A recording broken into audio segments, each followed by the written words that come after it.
Ya, kembali lagi di Indo Soccer.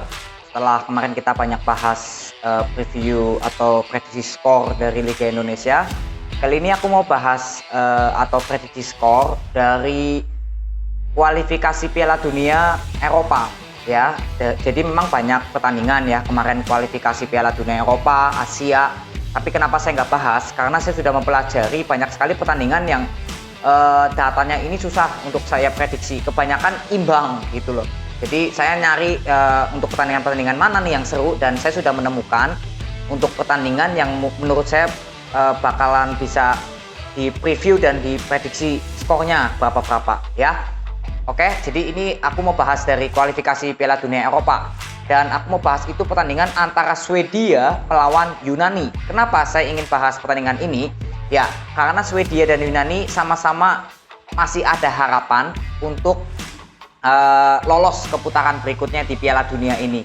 Ya, jadi lebih lanjutnya nanti kita sama-sama bahas atau kupas ya. Jadi kalian juga jangan skip video ini ya, karena saya juga buat ini membacakan data ini, preview ini, itu kalian harus bisa simpulkan sendiri juga ya. Jadi biar sama-sama enak, saling mempelajari jalannya pertandingan itu bagaimana kalau sesuai dari data. Oke?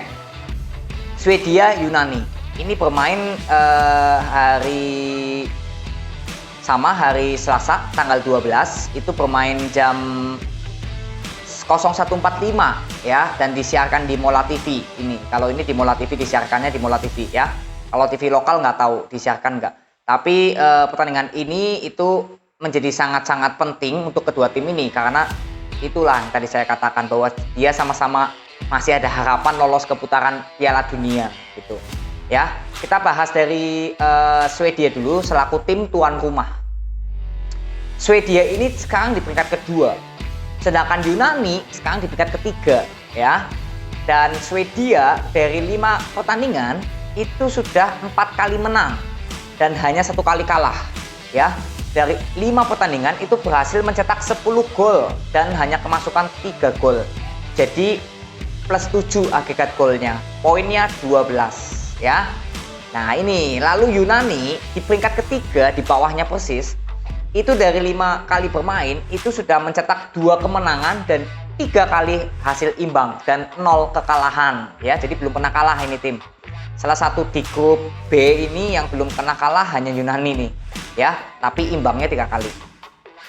Dari 5 pertandingan ini berhasil mencetak 7 gol dan hanya kemasukan 4 gol. Jadi plus 3 agregat golnya dan poinnya 9. Oke, kalau dari data ini ya, kita lihat Swedia dan Yunani, ini kita nggak perlu bahas pertandingan-pertandingan sebelum mereka bermain ya, karena kalau sudah 5 match gini udah sedikit bahasanya enak. Karena ini kedua tim ini di laga sebelumnya pun juga sama-sama sudah menang. Jadi bagaimanapun juga Swedia sebagai tuan rumah Swedia ya pasti sangat diunggulkan dalam segi hanya tuan rumah ya. Tapi ada faktor selanjutnya juga yang akan mendukung Swedia atau Yunani nih yang akan menang ya. Oke. Swedia itu dari masalah mencetak golnya itu sudah cukup bagus. Dari 5 kali bermain sudah berhasil mencetak 10 gol. Dan pertahanannya juga top bagusnya. Karena baru kemasukan 3 gol dari 5 pertandingan. Berarti sering terjadi clean sheet ibaratnya gitulah. Ya. Dan Yunani itu untuk pertahanannya juga bagus sebenarnya. Dari 5 pertandingan hanya kemasukan 4. Memang bagus pertahanannya. Tapi di lini depannya itu kurang tajam. Karena dari 5 pertandingan hanya berhasil mencetak 7 gol. Maka dari itulah statistik Yunani di data ini kebanyakan imbang ya.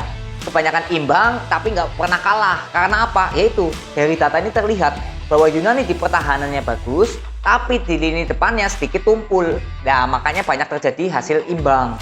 3 kali imbang, 2 kali menang. Kita lihat Yunani dulu. Yunani ini menang 2 kali match itu berapa skornya nih, kita lihat ya. Yunani itu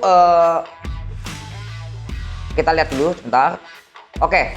Nah, Yunani itu menang lawan Swedia nih di pertemuan pertama di kandang Yunani. Itu Swedia kalah 2-1 oleh Yunani. Ya, itu Yunani berhasil mencetak 2 gol. Lalu di kandang Georgia dan Yunani sebagai tim tamu ya, dia sebagai tamu itu menang 0-2. Ya. boleh dibilang berarti di sini Yunani nggak bisa diremehkan secara kualitas timnya.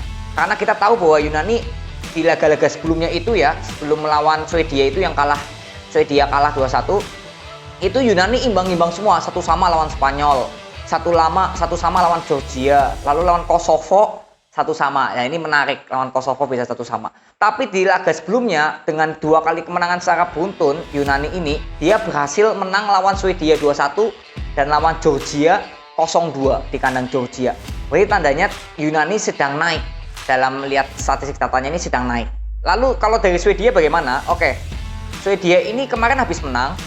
Itu lawan siapa kita lihat? Lawan Kosovo 3-0. Ya, di kandang sendiri bermain itu lawan Kosovo menang 3-0. Lalu kalah sebelum lawan Kosovo yaitu kalahnya lawan Yunani 2-1 di kandang Yunani. Berarti tandanya kalau kita lihat ya secara data ini ya, kedua tim ini sama-sama kuatnya dan sama-sama bagusnya. Ya, bagusnya dari sisi pertahanannya sama-sama bagus, tapi di lini depan itu Swedia lebih diunggulkan. Ya, jadi kalau dari dalam mencetak gol lah ya, dalam mencetak gol itu Swedia diunggulkan ketimbang Yunani. Apalagi ditambah ini bermain di kandang Swedia. Ya, kalau kita lihat rata-rata golnya Yunani kan per laga 2 dan Swedia per laga itu rata-rata 2 gol lah, dari 5 match itu dibagi 10 bagi 5 rata-rata 2 gol. Tapi kalau Yunani 5 kali bermain hanya berhasil mencetak 7 gol, berarti rata-ratanya nggak sampai 2, masih jauh untuk mencapai 2. Jadi rata-rata yaitu hasil imbangnya kebanyakan 1-1 ya. Jadi untuk match kali ini kita merujuk ke prediksi skornya, itu Swedia diunggulkan dalam pertandingan kali ini. Itu menangnya pun mungkin tipis, antara 1-0 atau mungkin 2-1. Pahit-pahitnya lihat Yunani bisa mencetak gol kemungkinan besar ya, karena di match ini kan rata-rata mencetak 1 gol Yunani. Jadi kemungkinan ya kalau Swedia menang pun ya mungkin tipis 2-1. Sama seperti Yunani waktu ngalahin Swedia 2-1. Ya, jadi kalau lihat dari kesimpulan data ini di prediksi pertama saya itu Swedia akan menang tipis 2-1 atau mungkin bisa 1-0 mungkin ya.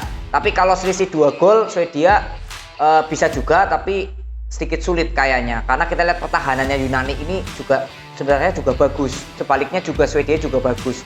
Jadi kalau saya boleh bilang Swedia mungkin di sini diunggulkan akan menang 2-1 ya, atau mungkin bisa clean sheet ya, mungkin bisa. Tapi kalau lihat golnya Swedia rata-rata 2 ya kita ambil standarnya bahwa Swedia akan menang itu kemungkinan 2-1 atau clean sheet juga bisa 2-0 ya. Jadi di prediksi kedua saya itu hasil imbang. Kemungkinan jika imbang itu 1-1.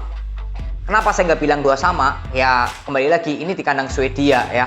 Jadi kalau Yunani berhasil mencetak 2 gol ke gawang Swedia, berarti di luar dari prediksi data ya. Karena kalau kita lihat gol-golnya Yunani ke tim-tim seperti Spanyol, Swedia lah kita anggap aja. Kalau Georgia dan Kosovo jangan terlalu dianggap ya. Lawan Spanyol, Swedia, kalau Yunani sebagai tim tamu itu rata-rata hanya mencetak 1 gol Yunani ya. Jadi kalau hasil imbang di prediksi kedua saya itu kemungkinan 1-1 ya. Lalu di prediksi terkecil saya jika Yunani menjadi kejutan ya Yunani akan menang kemungkinan tipis 0-1 ya. Jadi itu aja kesimpulan dari prediksi skor saya, di mana prediksi skor ini itu lebih mengunggulkan Swedia akan menang kemungkinan tipis antara 1-0 atau 2-1.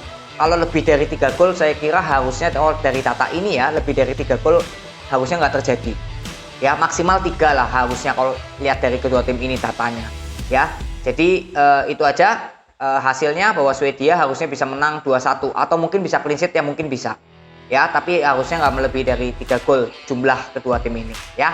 Jadi itu aja yang aku mau prediksi, dan kalian juga harus nonton pertandingannya, karena bagaimanapun nonton pertandingannya secara langsung itu akan lebih mudah memprediksi skor atau tim yang menang sampai akhir pertandingan. Jadi itu aja yang aku mau bahas. Terima kasih yang sudah nonton, jangan lupa like, subscribe, dan komen ya. Thank you, see you.